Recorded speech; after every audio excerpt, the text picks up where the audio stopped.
What is up, everybody, and welcome back to another episode of the Formula One Gridlock podcast.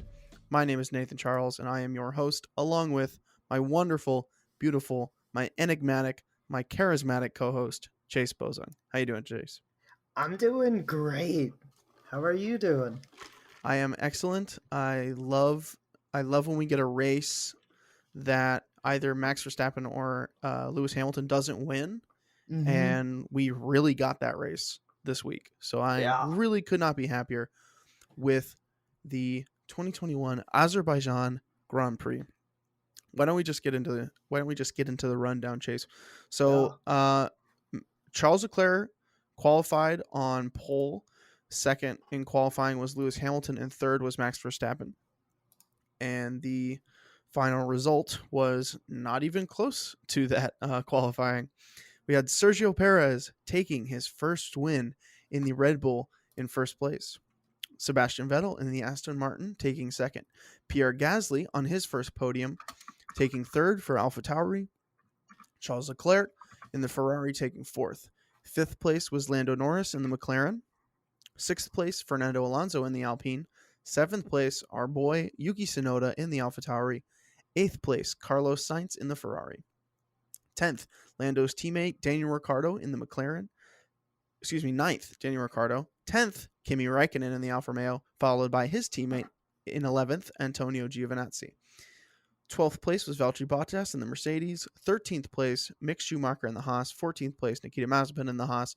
15th place, Lewis Hamilton in the Mercedes. 16th, Nicholas Latifi in the Williams. 17th, George Russell in the Williams. George Russell did not finish, along with Max Verstappen, Lance Stroll, and Esteban Ocon. What a shakeup from that original qualifying, don't you think, Chase? Yeah, and that's a lot of DNFs right there. 4? It is. Jimmy Crickets, bro. Yep. Well, when we race on city streets like that, things are bound to happen. And boy, did things happen in this race. Chase, give me a one-word description for it. All right. My one-word description is roller coaster. Good word. To add on to it, like an amazing roller coaster. We're not talking a bad roller coaster. This was a good roller coaster. Totally agree. Do you like roller coasters, Chase? I'm a fan of them, but in all honesty, haven't been on one in like 6 years. For real, bro? Yeah. They're fun, dude. Yeah. Favorite roller coaster ever. Universal Studios, the Hulk coaster. I don't know. I don't know. If you've ever been there, I don't know what the deal is. That is an amazing roller coaster. But let's get back to the race. Yeah, I can expound on my word. The reason I said roller coaster is just because it's literally who's your favorite racer, who's your favorite team. You either went really high up or really low down. It was absolutely. It was everywhere. Yeah, this race. Yeah, we had it seemed like 15 different people had a chance to win this race. Exactly. It was really, really good. My one word description for this race has got to be historical. Mm-hmm. Historical. And I'll tell you why. I always like to do that. I'm going to tell you why. Yeah. It's because Mercedes was nowhere in this race. Lewis Hamilton was in this race, not Mercedes. Mercedes was not in this race. Valtteri Bottas qualified 10th and finished 12th. He fell in this race. This Mercedes car is not firing on all cylinders right now. Lewis Hamilton is an amazing driver, and so he kept his Mercedes car in the race for the majority of the time. But an average driver, somebody like Valtteri Bottas, which we all know, he's average. Mm-hmm. We can really see what that Mercedes car is doing. So, in my mind, this might be a race we look back on in the future and are like, oh, this is kind of where Mercedes started to falter. I don't know. What do you think about that, Chase? I agree, because one of my thoughts coming out of this race was, is this the downfall? Is this the beginning of the end? Because we had talked about that before, I believe, But is this truly where we see Hamilton Hamilton continue his career, but maybe not Mercedes. Because, like you said, Hamilton's good enough to Hmm. make bad become good. Exactly. Okay. I want to talk about Red Bull for a second. Yeah. I want to talk about Sergio Perez. Yeah. I thought at the beginning of this season that when we got Sergio Perez, I was like, this is going to be good. I thought Sergio Perez was our guy. Mm-hmm. First few races, I was questioning that original take. But this race, for me at least, dispelled all my doubts. Sergio Perez was exactly where he needed to be all the time. And he was in second, he was in third, he was up there with Max, with Lewis, and with mostly Charles Leclerc, but he was always in a position to score a lot of points. And then at the end, when something crazy happened and Max was leading the race, Max's rear tire blows and he's out of the race. Sergio Perez is right there on his heels, waiting to pick up the win, waiting to pick up those points that Red Bull needs. So, Chase, does Red Bull finally have their guy in Sergio Perez? What do you think? 100%. So first of all, like you said, you were doubting it at the beginning. I wasn't doubting it. I was just waiting for him to find his footing. But like you said, what Red Bull wants is that Verstappen can't win, you take over. And that's exactly what we saw. Verstappen couldn't win, so their second driver took over. Because like we talk about, Verstappen's one of the best on the grid, if not the best on the grid. But He's the best. He's the best on the grid. I think we can say that. yeah, in my opinion, he's the best. I And think so too. yeah, so he's best on the grid. So Red Bull cannot expect the second seat, unfortunately, to outperform him. Even occasionally, it'll be hard to outperform Verstappen. So what they're really looking for is a safe driver who is doing what Sergio Perez did here. Win it when Verstappen can't. So I Exactly. agree. I think they found their guy. They need somebody who's going to be consistent. They need somebody who's going to take care of their tires. They need somebody who's not going to put it in the wall, because they need that rock. They need that wall behind Max Verstappen's like cannon to buffer him. Do you know what I mean? Mm-hmm. Like Max Yeah. is so volatile. He's an incredible. He's incredible. He's Yeah. so good. He's so good. But he pushes the limit. And that's why he is so good. But every few races he's going to push that limit too far and do something. Yeah, I think back to last year when he was trying to overtake uh, uh, one of the Ferrari drivers, Leclerc, in Bahrain, and Mm-hmm. they both kind of collide, and then Max is out of the race just because he was trying to be super aggressive and overtake Leclerc in like the first or second turn. Red Bull need a guy who, when Max does something like that, he's gonna be there. He's gonna be in the front of the pack. He's gonna be picking up points for him. And Yeah. I really think that getting Sergio was a great move from Christian Horner at Red Bull. I 100% agree because what they don't need is they don't need their rookie. They don't need their Gasly. They don't need their Albon. They need their experienced driver who's consistent. And because their rookie essentially is still Verstappen in the sense of that wild card where, like you said, occasionally Verstappen's going to throw it into the wall. He's going to collide in with another racer. Something's going to happen because he's pushing the limit, like you said. Exactly. So they need that consistent, experienced driver who doesn't need to like always be pushing it, who can just be chilling, you know? Exactly. Who could just have a good race week in and week out. And that is exactly what Sergio Perez is for him. All Yep. right, Chase, let's talk about more drivers. Chase, who is your driver of the day? My driver of the day is Vettel. And that is being said with the understanding that the two people who have been pretty much one in first and second this entire season having crashed out, right? Meaning that Vettel didn't necessarily get to where he was by outperforming them. But I'm saying it because Vettel's saying that he's still good enough that not maybe necessarily to win by himself, but good enough to get up there if the circumstances are right. And I love that Vettel's not dying in his final years of his career, essentially, if you know what I mean. I know exactly what you mean. At the beginning of the season, I think in our first or second podcast, I said, if Vettel's just going to be kind of like humming along at the back, I was kind of like, he should probably retire. Boy, these last few races, he has said, I am not going to retire, Nathan. Screw you, dude. Because I'm sure Sebastian Vettel listens to this podcast and he got all Oh hyped yeah. up when I said that. But like He has had an absolute banger of a race in this one and in the last week's. His result was very good too. yeah, I almost chose him last week, so I'm glad he got like a really good position here to make the choice easy. But like you said, in our first, he was definitely the worst of the weekend for me the first race, and I think you chose him once, or maybe you didn't want to choose him just to be nice. But like those first couple races were rough for a four-time world champion. But this race, he's like, hey, I'm a four-time world champion in a mid-pack car. Here's what I can do. Exactly. And I think the more races we see that Aston Martin car in, the better I think it's going to get because of somebody like Vettel's experience, and that is such an underrated aspect to these drivers, is how well they know their car and how well they can get a car to do what they want.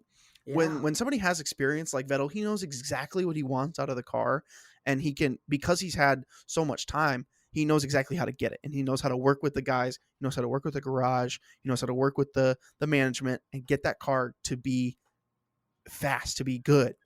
And Yeah, I think we're seeing that. it's the perfect example of the driver is more than the race. The driver is helping with the team. The driver's, practice. It's everything. The drivers aren't just racing race day. They're doing a lot, and the better the driver, the better everything will stem from it, like you said. Mm-hmm. Absolutely. My driver of the day, Chase, has got to be. I have a couple written down here. You can see on my notes. I have to go with Pierre Gasly, though. I think I have to. It seems silly to not say that Pierre Gasly had a fantastic race in the AlphaTauri. Pierre Gasly has had a very, very good, a quiet but good season. Do you know what I mean? He's been flying under the radar, but he scored some good points. And really, I think he really deserved this third place. He was fighting with Charles Leclerc in a Ferrari for fourth, and he still got it on that last lap. I don't know if you saw that, but Yeah. that was great. That was just good driving from a good driver like Pierre.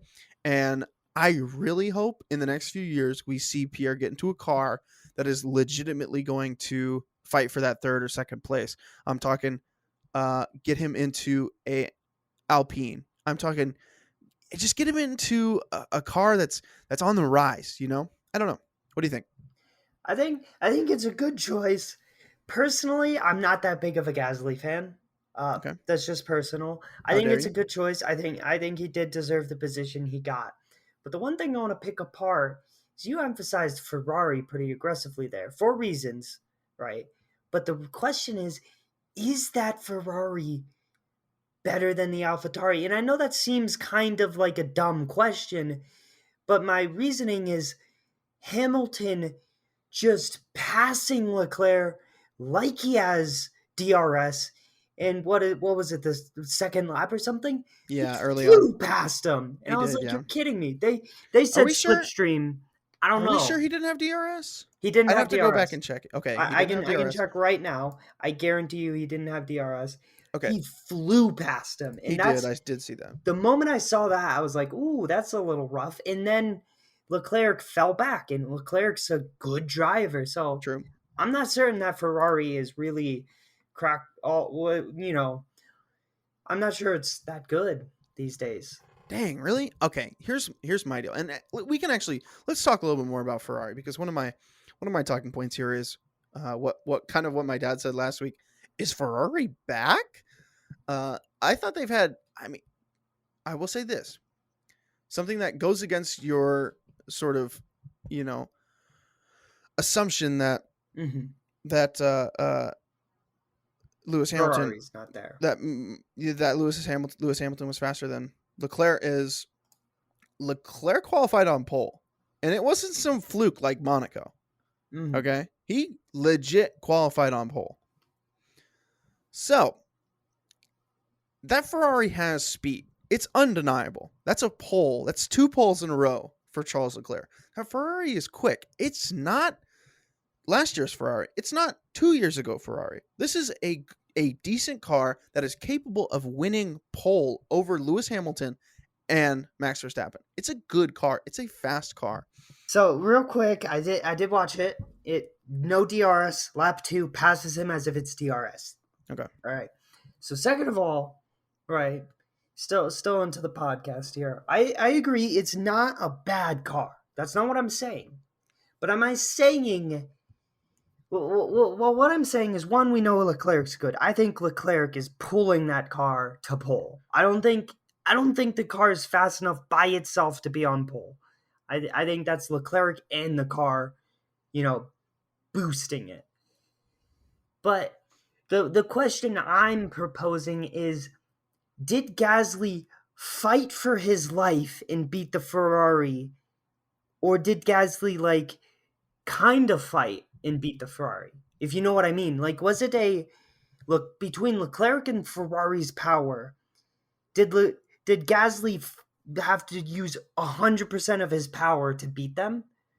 Or was it a casual beat? I don't know. That's tough to say without, being in the race. Yeah. Let's talk about Ferrari, right? Mm-hmm. Is in your opinion, Chase, is this Ferrari car capable of getting third in the constructors this year?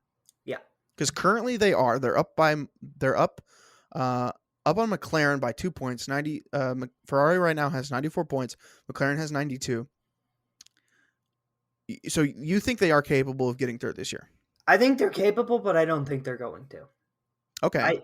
I think between Norris and Ricciardo and that McLaren, I don't think Ferrari gets third in constructors. Because in my opinion, fastest right now is Mercedes, Red Bull, McLaren, Ferrari, Alpine. That's my top 5 fastest teams. Alpine. Fifth? Yeah. Alpine 5th. Because with the blue, red, and white, the French team. Alpine? Yeah. Alpine. Okay. All right. I know it's a little wonky. It is a little wonky. But the reason I say that is because of I can't think of his name and I can't find it.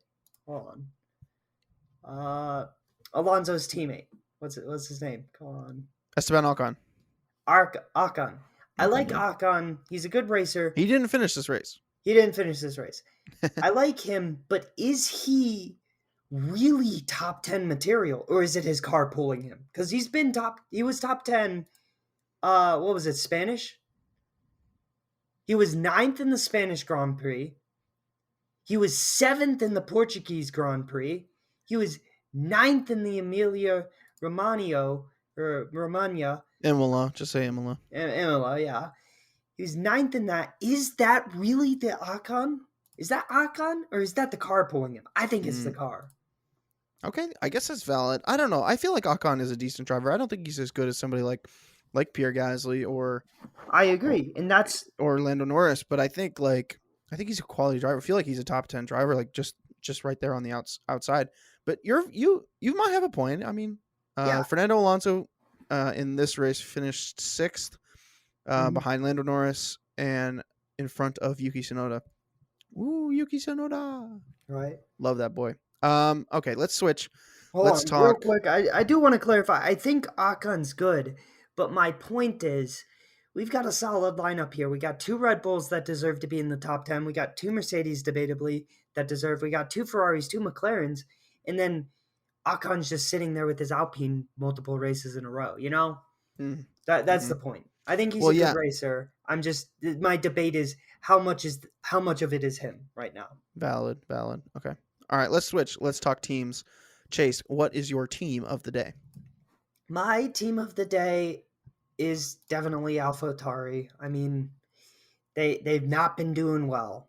But with Gasly in third place, podium, and then Sonoda in seventh, that's a Quality great race result. for them. Quality That's good. result. Yeah. Seventh. And that's what they want. Yep. They want to be ahead of the mid pack. They want to, they want to be next to McLaren and Ferrari, and they got it this race. Can they continue? Valid. Great pick. My team has to be Red Bull. AlphaTauri's parent team. Alpha Tauri's daddy team. I mean, it's kind of like a jokey meme, like, haha, Red Bull's really fast with their pit stops. Hey, Red Bull's really good at pit stops. I don't Really? remember the last time they like really messed one up. And I can recall on multiple occasions the last time Mercedes like really messed one up. Just name half of the races this season. Exactly. It is such a little thing to be insanely good at pit stops. It's like a joke. It's like funny. Like they do it, like they film videos of them doing it in zero gravity. Red Bull does. I've seen that YouTube video. Hey, on close races like this, it really matters if you have a 1.9 pit stop, which Max did, kept him in the race, versus a like 2.5 pit stop. Those like half seconds are super, super important when it comes to a close track like this, where or a close race like this, where guys didn't finish that far off from each other. So I think I really have to give it to Red Bull. Great execution from them on the pit stops. Getting the win with Sergio. An unfortunate, they would have had a 1-2 this weekend. They should have had a 1-2 this weekend. Yeah. If it wasn't for the let's get into the worst of the weekend, Chase. I'm just going to go first because the worst of the weekend was the tires. Well, real quick, just to jump back, and maybe you can edit this here. How dare you? I know, right? No, I'm not going to. I'm done editing. We're just going raw. I'll do a little editing. Going raw, okay. I'll do a little editing. On the subject of pit stops. Okay, let's talk pit stops. In Red Bull, I agree because Red Bull is breaking their own fastest records for pit stops, their PRs, which are also world records. They're beating their fastest time, which is world record, again and again with their pit stop times. I think it's undeniable that they're the best pit stop crew in Formula One. Yeah, valid.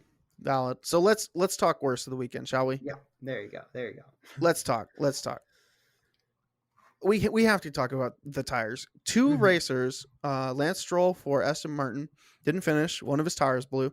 And the race leader, Max Verstappen, with, I think it was like 3 laps left, going down the main straight, 200 miles an hour or whatever, however much it is in kilometers.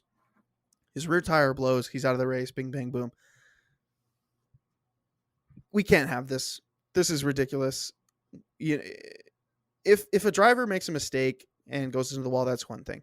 It is a completely, and it's another thing. If a team, if the engine breaks down, but the tires are supposed to be that no company or no team supplies their own tires. They are a FIA mandated tire. Everybody gets the same tires.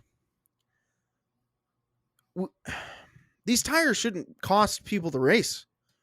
This is it's so bad when a tire costs somebody a race like this, and especially somebody who's having a very important season. Somebody like Max Verstappen, who's finally challenging for the title.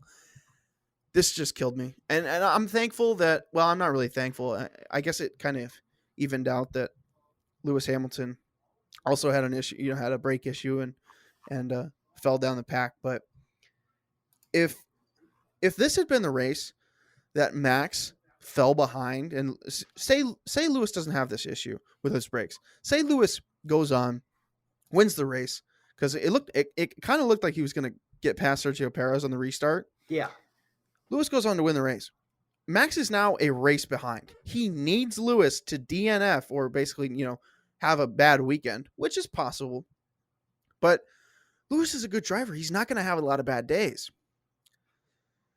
If this was the race, God forbid, that we had to look back on and go, oh man, he fell behind here, and it wasn't his fault, I would have been absolutely gutted. And as a Red Bull fan, Chase, I think you would too. Oh yeah, I was gutted even though that Hamilton didn't win because it wasn't his fault. Like you said, terrible problem. I mean, how many drivers who spend their whole career working towards Sundays when they can race just lost out on a race because of something that's out of their hands?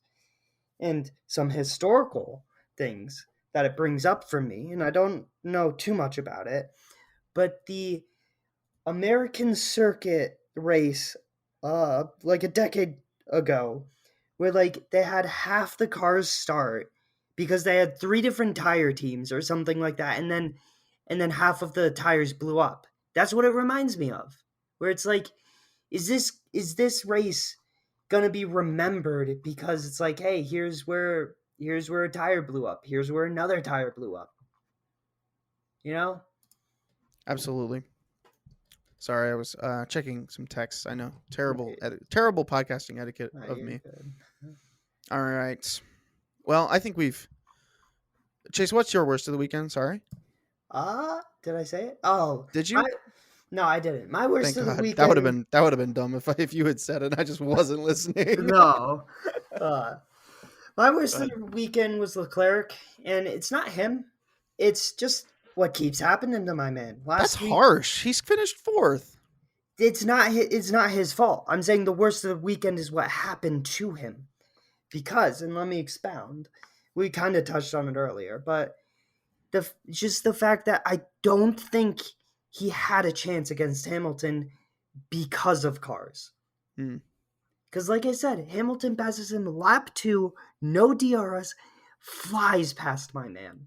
Like not even a hard pass, like beaming past him. So I chose that as in like it's not Leclerc's fault, and he placed good, but I just feel bad that I think it was out of his hands that he didn't get podium. Maybe not necessarily with Gasly, but definitely with the fact that Hamilton just blew past him, and then Verstappen got past him eventually. Okay, I understand where you're coming from. I do think it's a little harsh to expect this Ferrari car, who, to be fair, is on the rise. It's getting quicker week by week, but it's still going to get passed by a better car. I understand that I kind of earlier in the pod I was like, Mercedes is slowing down, but they're still faster than the Ferrari By a lot. by quite a bit. So I feel like we can't be too harsh with Charles Leclerc, because fourth is a quality finish, and Carlos Sainz actually also had a bit of a, I think he also locked up and went off into one of the Yeah. runways. So still getting eighth, still scoring some points for Ferrari, was an excellent drive from Carlos Sainz. Shout out Carlos. But I don't know. I think Well, we should be careful before we jump too quick onto the Charles Leclerc hate wagon. Well, see, once again, just to clarify, nothing against Leclerc. I think he did great. It was just It's the car. it's the car. Yeah. I'm not bagging on Leclerc for not winning the race. I'm bagging on the car for not letting Leclerc, in my opinion, get podium, which I think he deserved. If he's getting back-to-back poles, that means he's doing something, and the car is kind of there, but then he leads one lap and then gets passed. I'm not certain that's him. I think that's the car.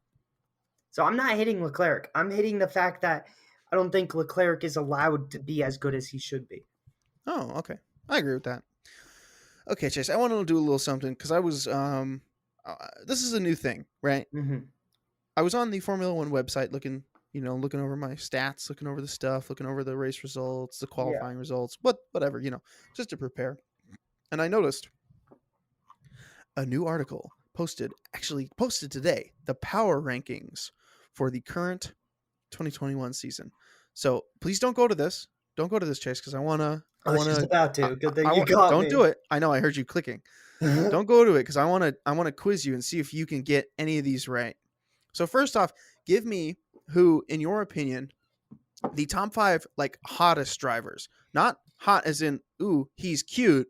Hot as in he's having good results. Because as we all know, I don't know. I think Carlos Sainz is probably the most attractive driver on the grid. What do you think? My mom would definitely agree with that Oh, one. okay. Okay, but Yeah. Okay, you well, know what I I mean. think I know. I believe, unless it's changed, I know who's number one because I saw it on Instagram like 3 weeks ago, and I was like, "That's interesting." So I'm gonna go with that prior knowledge of I think power rankings. Norris is number one. I'm not certain. Don't tell me yet. I'll Okay. give you my top five, and then you can tell me. Okay. So I think it's Norris. I think it's Verstappen. I think it's uh Hamilton. Signs. Hmm. And who's your fifth? I'm gonna go with Sergio. Okay. You've got a few of the players, but you got none of them in the correct position. Let's go, Okay. baby. So, fifth place. This goes down to like 10. I don't care about 10. Yeah. We Yeah. talk top 5. We talk Yeah. top Yeah. 5 here Yeah. because that's really those guys score all the points, you know what I mean? Yeah. Fifth place. Currently power rankings, finishing fourth in this race is Charles Leclerc. Mm-hmm. They have him fifth. Yeah. Fourth place. Yeah, that was fifth place. Now fourth place. The winner of the Baku race, Sergio Perez. Mm-hmm. This is an odd one, but I do agree with it. Third place, the only member of the top 5 to not finish the race, Max Verstappen. Mm-hmm. And then second place. He also actually got second place in the race, Sebastian Vettel, Aston Martin. Sebastian Vettel's second Is power the ranking? in the Formula 1 official opinion, Sebastian Vettel is the second hottest driver on the grid. Wowzers. And get ready for first place. Getting his first podium in this race, Pierre Gasly. He is currently, in their opinion, the strongest driver on the grid right now. So, what do you think about that? Pierre Gasly first, Sebastian Vettel second, Max Verstappen third, Sergio Perez fourth, Charles Leclerc fifth. What do you think? If I'm being honest, I think they're on drugs. I'm sorry, but as much as I love Gasly and Vettel, you're kidding me, right? This one race, debatably, well, I mean, like you said, Gasly's getting consistent, but you're telling me that Norris getting like 3 podiums this season, Verstappen and Hamilton literally placing first or second the entire season. You're telling me that's not it? Hamilton drops all the way down to 10th, and Lando Norris is in 7th for them. I'm okay with Hamilton at 10th personally, but wow. Gasly first. That's insane. A little bit of a definitely a big jump with the race like this for them. Yeah. I definitely don't agree with Pierre being the hottest driver on the grid. I definitely think it's Max Verstappen. Even if, I mean, he won last week in Monaco, first time ever winning in Monaco, and then he was going to win this race too. Yep. He was dominating pretty much from the start. Max Verstappen, in my opinion, is definitely the hottest driver on the grid right now. And I agree with that. Not that Pierre probably isn't in the top 10. I definitely think he is. He's having a great top season. 10. Yeah, he's definitely top 10. I would put, if it were me, my top 5 would right now would definitely be Verstappen number 1, probably. Verstappen number 1, Charles Leclerc number 2, two first place qualities, 2 pole positions. Mm-hmm. He's hot. He's hot right now. He's doing good. Yep.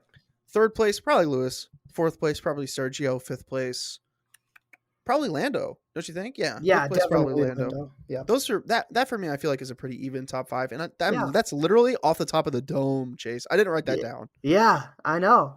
I respect the Leclerc because, like I touched on earlier, I'm not certain it's him that's getting these results. I'm thinking it's the car. So put him in a good car. What does he do? You know? Valid. All right, Chase. I think it's time we wrap it up. Let me get your podium predictions for the French Grand Prix on the 18th. No, it's France. Are they skipping Canadian? Yes. Yeah, because Canada's COVID restrictions are really harsh right now. I'm Okay. actually watching the NHL playoffs, and watching games in the US where there's fans is dope and cool and awesome. And then having to watch games that are played in Canada, there's like no fans and it's just eerie still. Yeah. So I bet they're skipping the Canada Grand Prix because their COVID restrictions are too tight. So yeah, France the 20th. All right. We got a The week. French Grand Prix. Who do you think? 1, 2, and 3. Oh man, I don't want to be boring again. You know, I don't want to be Then boring. don't pick Yuki Tsunoda like me. Yeah. I, He's gonna I'm win one of these times. I'm doing something fancy. All right. Do it.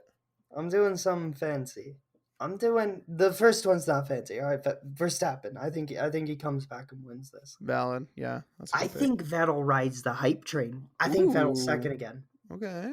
I think he pulls that second place. And then I think it's Perez third. I think Red Bull's finding the foothold. Okay. For me, I agree with your first pick. I think it's going to be Max. Mhm. Number 2, I think is going to be. Sheesh, I don't know. This French track is so like long and windy. Mm-hmm. I feel like if Mercedes can get their crap together, they'll have a good race. Because I do think that Mercedes is still extremely quick, and on these long straights like that, the Mercedes power unit is just going to blow everybody else out of the water. So I think it's going to be Max. I think it's going to be Lewis, and Max first, Lewis second, and I think that Valtteri Bottas is going to get third. That's what I think. I You know think I know I'm kind of being the boring one this week, that's fine. but I think this Mercedes car is just going to be so good when it comes to France. You think even with Bottas qualifying 10th and then dropping to 12th? I do think, yeah. Like I said, this French track is so like wide open. Like the airflow is so different on a track like Mm-hmm. Paul Ricard uh in France versus a city circuit like Azerbaijan, like Baku. Like I feel like we're gonna see a completely different Mercedes car out there. That's fair. Cool. All right, Chase. Well, it was great having you on once again. Maybe we can do this again sometime. I don't know. Yeah, right?